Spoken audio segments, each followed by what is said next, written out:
সেটা নয়, সার্ভে।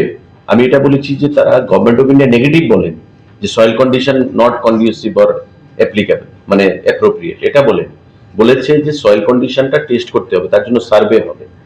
বন্দে ভারতের স্পিড সমস্ত কিছু আমাদের মানে যে ফরেস্টের উপর দিয়ে যাচ্ছে, হাতির বিভিন্ন সমস্যা রয়েছে, ফরেস্টের বিভিন্ন সমস্যা রয়েছে, সমস্ত কিছুগুলো তারা একটা সার্ভে করে, সার্ভে করে তারপরে সেই সিদ্ধান্ত তারা গ্রহণ করবে।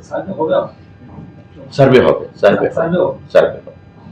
সার্ভে হয়ে তারপর সেটা, কারণ প্রতিটা রেল ট্র্যাক যখন আমি আপনাকে বলি, যেমন সাবরুম পর্যন্ত রেল সার্ভিস পরিষেবা আমাদের রয়ে গেছে, বিগত দিনে ছিল না। এই যে সাবরুম পর্যন্ত যে গেছে সেটা আগে সার্ভে হবে। আমাদের ডাবল লেন, যে আমরা চাইছি না যে আমাদের ডাবল লেন করা হোক, এখন তো সিঙ্গেল না, আমরা চাইছি ডাবল হবে, তারও সার্ভে কাজ মোটামুটি সম্পন্ন হয়ে গেছে। তো সমস্ত কাজ যখন হবে তার আগে আমরা যেমন ডিপিআর করি, প্রজেক্ট করার আগে তো ডিপিআর করতে হয়, কনসেপ্ট নোট দিতে হয়, তারপর অ্যাডমিনিস্ট্রেটিভ অ্যাপ্রুভাল আসবে, তারপর স্যাংশন আসবে, তারপর আপনি টেন্ডার করবেন, কাজ শুরু হবে।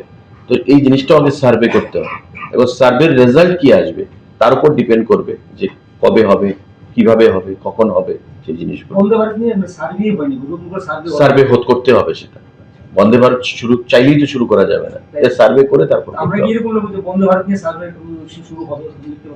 না।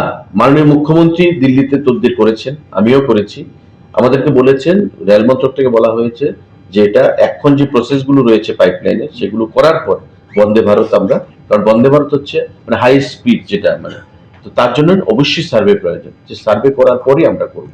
কিন্তু সার্ভের জন্য এখনো গভর্নমেন্ট অফ ইন্ডিয়া ক্লিয়ারেন্স দেয়নি, যখন দেবে নিশ্চয়ই আপনারা